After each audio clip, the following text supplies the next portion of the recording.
Olá, Quinto DC, tudo bem com vocês? Espero que todos estejam bem aí, saudáveis e animados. Falta pouco aí para o encerramento do nosso semestre e um semestre atípico, né? Em que nós tivemos mais contato virtual que pessoal, mas na esperança de que tudo volte a um novo normal a partir do mês de agosto. Antes de eu iniciar com a matéria da aula agora de segunda-feira, só um aviso a vocês. Nós vamos marcar essa semana a prova P2, né? E a minha predileção é por designar a primeira segunda-feira do mês de junho como data da prova. Se não me engano, é no dia 1º de junho. Eu ainda não decidi o formato da prova, porque eu dependo do Moodle e eu preciso saber tudo que eu posso usar em termos de recursos do Moodle para tentar oferecer uma prova interessante. Mas prometo a vocês que nós resolvemos o formato ainda essa semana e aí vocês já podem se programar e se preparar melhor. A matéria da prova vai ser tudo que nós estudamos no semestre, com ênfase, evidentemente, a essa parte final, a parte especial dos contratos. E hoje não, mas até o fim do mês, nessas próximas 2 semanas, nós vamos encerrar a matéria com a conclusão do tema doação. Depois da aplicação da prova, eu pretendo continuar até o momento lá da semana dos exames, gravando as aulas e disponibilizando para vocês via Moodle nos dias normais, segunda e quarta-feira. Então nós vamos provavelmente fazer a prova no dia 1º de junho e, nada obstante, eu vou continuar nas aulas seguintes, nas 2 semanas acho que seguintes, postando conteúdo até começar propriamente a fase dos exames e aí a gente encerra oficialmente o semestre. Essa matéria que eu disponibilizar o conteúdo após a prova vai cair na P1 do semestre que vem. Espero que tenham entendido, mas nós vamos ter ainda bastante tempo para tratar disso. Bom, enfim, no último vídeo da nossa série aí de doações, nós praticamente encerramos aquela parte inicial das generalidades, né? Conceito, natureza jurídica, elementos mais importantes do ponto de vista geral, né, que se aplicam a toda e qualquer doação, e aquelas ressalvas também especiais que caracterizam determinados tipos de liberalidade. Ficou faltando abordar um único ponto, que é a questão da promessa de doação, que é uma questão bem controvertida, por sinal. Há doutrinadores que sustentam ser válidas promessas de doação, e outros doutrinadores entendem que esse tipo de negócio jurídico é inexigível. Quais os argumentos de uma e de outra corrente? Bom, aqueles que entendem que a promessa de doação é inexigível, ou seja, ela não pode ser executada pelo donatário, caso não se concretize, fundamentam o entendimento na circunstância de que execução coativa forçada, obrigatória ou mesmo condenação do doador a indenizar perdas e danos pelo fato de não haver cumprido o prometido são consequências jurídicas incompatíveis com a gratuidade do ato, né? Não nos esqueçamos que a doação,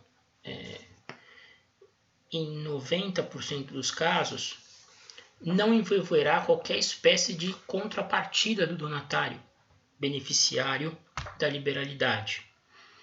Portanto, segundo essa corrente, cujo expoente maior é um civilista reconhecidíssimo, um dos maiores da história do direito brasileiro, Caio Mário, a gratuidade do ato de doação, da liberalidade que é feita em favor do donatário, o impediria de exigir de maneira forçada, utilizando a coerção do poder estatal, do doador o cumprimento da promessa. Né? Quem é beneficiário de uma liberalidade pode, ou de uma promessa de liberalidade, né? de uma promessa de algo livre de qualquer ônus, não poderia exigir daquele que promete, do futuro doador, o cumprimento forçado dessa obrigação, ou mesmo condená-lo, pedir a sua condenação ao pagamento de indenização por perdas e danos, porque não efetivou aquela liberalidade prometida.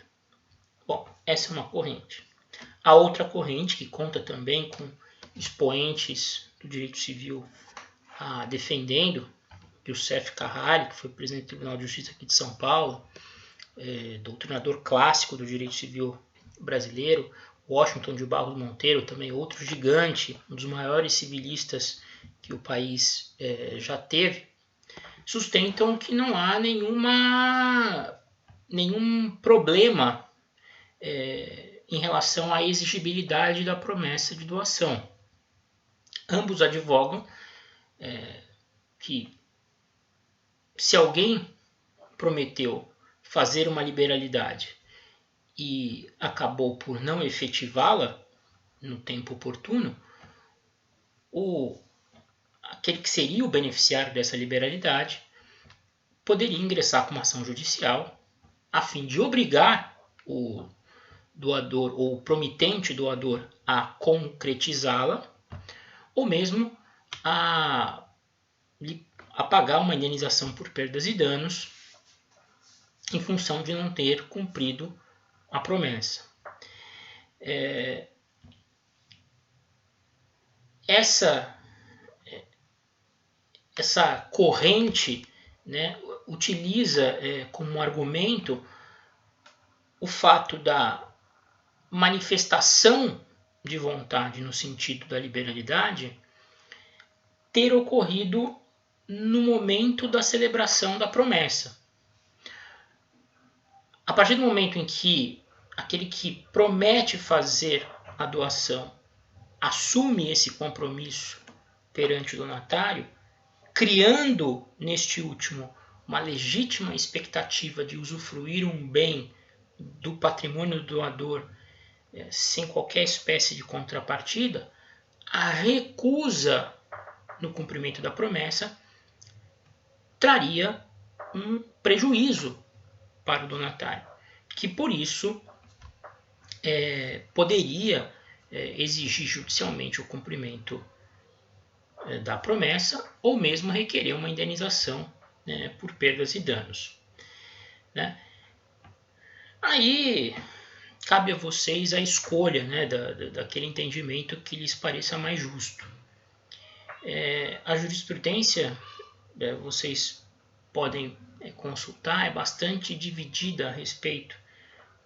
Há muita discussão sobre esse tema, embora esse tema não seja um tema assim tão corriqueiro, a ponto de ser julgado todos os dias, todas as semanas, aí pelos tribunais do país. Mas quando esse tema aparece, existe sempre controvérsia na jurisprudência. Tá certo?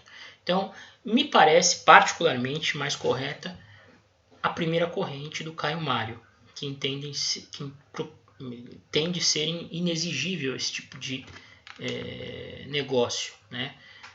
Até por uma questão ética. Eu acredito que aquele que tem a perspectiva de usufruir de uma liberalidade, justamente por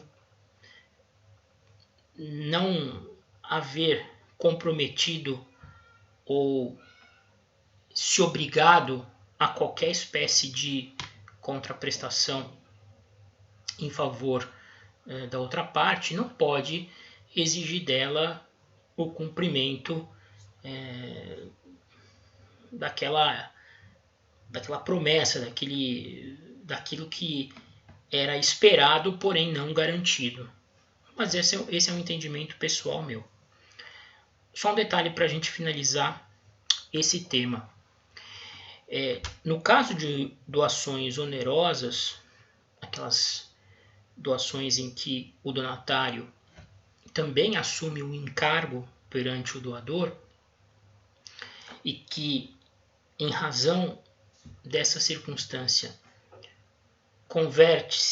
essas doações convertem-se em contratos bilaterais e onerosos, a recusa no cumprimento da promessa traz sim consequências para o doador. Né? Então, assim, se há uma promessa de doação com encargo, o cenário muda um pouco de figura. Por quê? Porque nesse caso, o donatário, sabendo que terá de cumprir o encargo para ter a liberalidade assegurada, pode fazer investimentos, pode fazer programações, pode se preparar para atender aquela contrapartida colocada pelo promitente doador. Então, como também existe uma contrapartida da parte do donatário, me parece que não é razoável que o doador possa pura e simplesmente desistir de concretizar a promessa e deixar aí o donatário de mãos abanando e com ainda de repente o prejuízo de ter se mobilizado, ter se adequado, ter se preparado, ter despendido até mesmo algum dinheiro na expectativa de uma promessa frustrada, tá certo? Então, recapitulando para a gente fechar o vídeo aqui. Promessa de doação pura. Jurisprudência dividida. Alguns entendem ser negócio jurídico inexigível. Caio Mário, por entender que as consequências para o não cumprimento da promessa são incompatíveis com a gratuidade plena do ato. Outra corrente, Washington de Barros e Youssef Carrali, que sustentam que não há qualquer óbice à exigibilidade da promessa por parte do donatário, em função da legítima expectativa gerada pela promessa feita pelo promitente doador. No caso de doações com encargo, doações onerosas, não há divergência. Nesse caso específico, tendo o donatário assumido o encargo, ele tem direito de exigir o cumprimento da promessa ou, eventualmente, condenação por perdas e danos. Tá certo? Então, no próximo vídeo nós continuamos agora falando sobre as espécies de doação.